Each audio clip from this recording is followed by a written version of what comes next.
கோவை சரவணப்பட்டி பகுதியில் உள்ள குமரகுரு கல்லூரியில் உயிரி தொழில்நுட்பத்துறை சார்பாக 2 நாள் நடைபெறும் பயோ இண்டஸ்ட்ரி கருத்தரங்கத்தின் துவக்க விழா நிகழ்ச்சி நடைபெற்றது. இதில் பல்வேறு துறை தலைவர்கள் பங்கேற்றனர்.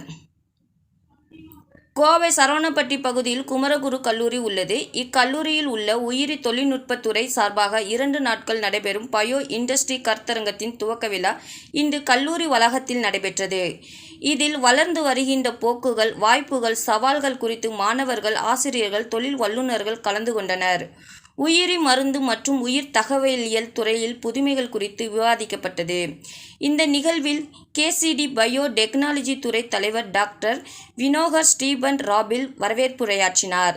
சிறப்பு விருந்தினராக ஓவியா மேட்செப் நிறுவனத்தின் தலைமை செயல் அதிகாரி டாக்டர் விஜய் வெங்கட்ராமன், ஜனரதன் சக்தி சுகர்ஸ் நிறுவனத்தின் தரக்கட்டுப்பாட்டு மூத்த பொது மேலாளர் ஆசிஸ் மாண்டலிக், குமரகுரு நிறுவனத்தின் வியூக திட்டமிடல் அலுவலர் டாக்டர் ரகுபதி ஆகியோர் கலந்து கொண்டு இத்துறை சார்ந்த பல்வேறு விளக்கங்களை மாணவர்களுக்கு எடுத்துரைத்தனர்.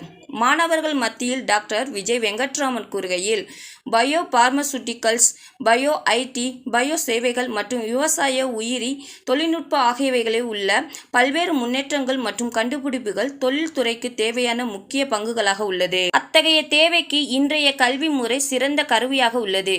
கல்வியில் புதிய யுக்திகள் மாணவர்களிடம் இருந்து உருவாகின்றது.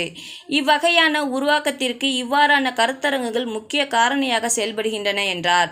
தொழில்சார் சூழ்நிலைகளில் தடையின்றி ஒருங்கிணைக்க தேவையான திறன்கள் மற்றும் நடத்தைகள், வேலை பயிற்சிகள், தேவையான நேரத்தையும் வளங்களையும் புதிய கண்டுபிடிப்புகள் குறைக்கலாம் என்றும், கல்வித்துறை என்றும் மற்றும் தொழில் கூட்டமைப்பு மூலம் ஒரு புதுமையான சுற்றுச்சூழல் அமைப்பை உருவாக்க முடியும் என்றும் தெரிவித்தார் என்பது குறிப்பிடத்தக்கது.